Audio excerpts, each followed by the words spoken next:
Welcome back to the Kosi Arsenal podcast. My name is Kosi. Welcome back to a brand new video. Arsenal out of the title race, and the answer is a big no for me. After that performance against Chelsea, I still believe. Now, I tell you, it's very difficult at the moment to really feel that we are part of this title race. But I'm going to give you my reasons. We're going to talk about the Chelsea game. We're going to talk about Martin Odegaard and how crucial his comeback is going to be. And we'll talk about Mikel Merino and why I think Mikel Merino coming good and Martin Odegaard coming back, that could be the spark. But also, what can we do in January? I mean, it's not far away. It's 1 month away from January. Last January, we were very quiet. We were very, I would say, stingy in the market. And maybe the manager felt like the problems we had what to be solved in the summer, that is getting a striker in, getting a midfielder in, and probably getting a decent left back. This time around, I think Arsenal are inevitably going to need to go into the January transfer window with a lot of energy, with a lot of enthusiasm, but also with a lot of focus and reason and purpose as well. So I don't think we're out of the title race. Yes, we are 9 points up behind Liverpool. We are 4 points behind Man City. But that statement there, just 4 points behind Man City, is the reason as to why I still believe. Because if City had beaten Brighton and Bournemouth, Arsenal could be 10 points behind Man City, and the title race, would have been over. But for Ancelotti to really, show me that this title race is over for Arsenal, he's got to go and maintain that 9-point lead until the end of January. If he does that, if that happens and Liverpool are still 9 points clear of Arsenal by 31st of January, then it is over. Guys, let me know. Talk to me. Are we still in the title race in your opinion? Is it over for you? I want your thoughts. I want your comments in the comment box below. Now, the Chelsea game wasn't exciting. It really wasn't exciting. And it taught us a few things. One, this team doesn't exist without Martin Odegaard. And secondly, we need to take our chances, and therefore we need a striker. I don't think we saw any other things, right? That midfield is going to get better. With Thomas Partey, Declan Rice, and Odegaard, that midfield is going to become better. That defense with Ricardo Calafiori coming back and possibly Julian Timber shifting into right back, the defense is just going to get better. What is not going to get better is the attack. What is not going to get better with this Arsenal team is the way we convert chances, is the way we score goals. It's as simple as that. And you look at Liverpool. Liverpool have Jota. They have Darwin Núñez, who is so wasteful, but he's there. He's a number 9, and he did get them 3 points against Aston Villa. And then you've got Cody Gakpo, who can play as a forward as well, as a center forward. You look at Manchester City, Erling Haaland. You don't need more than Erling Haaland if you have Haaland. So they have Erling Haaland there, and he's done an incredible job for them so far. Top scorer in the league so far. Yes, they are not at the level of Liverpool in terms of performances because they don't have Rodri. But you can see that every single team that we're trying to compete with has got a decent center forward. Villa have a decent center forward. Chelsea don't have a decent center forward, but they have center forwards. Kuku could play there. I think he's dropped off a lot because of that injury from ever since he signed from RB Leipzig, but he can play there. Nicholas Jackson is not in form. I mean, he's wasteful as well, but he is always there. And that center forward for you at the end of the season, he's going to score for you 9 important goals, maybe 10 important goals, and that is what Arsenal don't have. So if we are to break down the chances that this Arsenal team had and the opportunities we had to win the Chelsea game, let's talk about them. 1, Gabriel Martinelli gets his first chance of the game. He doesn't bury that. Victor Gyökeres, I bet he would bury that. Then the Gabriel Martinelli chance, he scores that. I think if you have a good center forward like Robert Lewandowski, I don't think Gyökeres scores that. I really don't think so. But you get the point. If you have a good center forward, he buries that as well.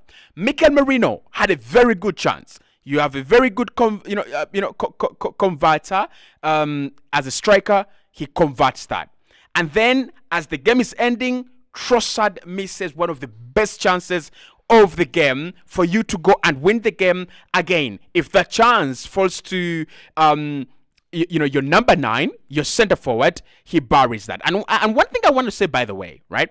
One thing I want to say, by the way, is that the run that Trossard makes at the end of the second half, I think your center forward should be there, right? So the problem with this Arsenal team is that we are having chances, but we do not have, a finisher. And also the problem is that we are having chances that are few and far between. So if you're going to do that, I was watching the highlights of Sporting CP and Braga, and Victor Gyökeres didn't score in that game. But what happened is that Braga got 2-0 up, right? They have that 2-0 advantage at half time. And you feel like they've got to go and win this in the end. Like 2-1, maybe 2-0. The worst they can get is a draw. In the second half, Sporting CP created like 6 good chances. And they buried 4 of them. But when you think about this Arsenal side, how many chances did we really have? And how many did we bury? We buried the Kai Havertz chance. He was offside. Then we buried the Martinelli chance. That's it. Saka had a chance to score. Merino had a chance to score. Martinelli had another chance to score. Trossard had another chance to score. 4 beautiful chances that go begging, and it ends 1-1, and people are saying, yes, it's a difficult ground to go to. It's a difficult ground to go to. That should be reflected in the way Chelsea play. That should be reflected by Arsenal not creating chances, by Arsenal, being locked in. But it's not that. Now, why am I saying that the title race is not over? 2 reasons. 1, Mikel Arteta has called this a nightmare of a season so far. And I will agree. Our injury record is eye-blinding. Like, I don't know what we've done wrong, but it doesn't look good.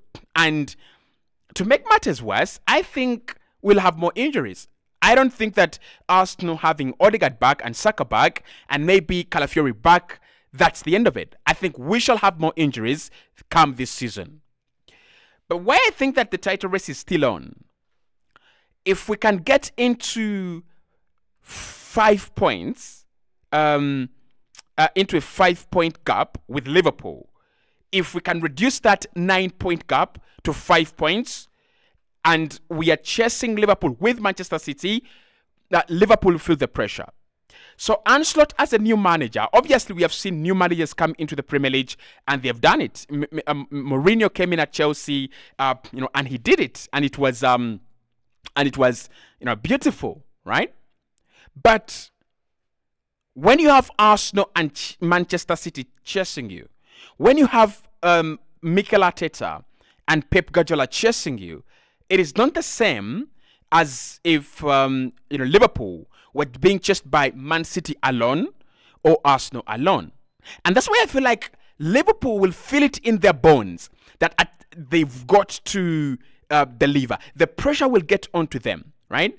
Now, they've played really beautiful football. They've really, really done well. And you've got to give them a lot of, you've got to give them a lot of credit for what they've done. But I want to say this, right? I want to say this. If Arsenal can come back from this international break stronger, I've seen people say Arsenal have a very, very difficult fixture list and they're pointing to Manchester United. When has Man United suddenly become a team to be feared? Because they have like Ruud van Nistelrooy? No. Because they have Ruben Amorim coming in? No. Not yet. Right? So we have a massive advantage, right? We have a massive advantage at the moment that we have games that can be won. And the games that we've lost as well are games that can be won. But you have Nottingham Forest coming on. We have not played Ipswich. We have Manchester United coming about. We have the likes of West Ham as well. these are games that you can win. The games that I fear for Arsenal are over. Chelsea, Liverpool, Man City, Tottenham, they're over. And Newcastle, they're over. And Aston Villa.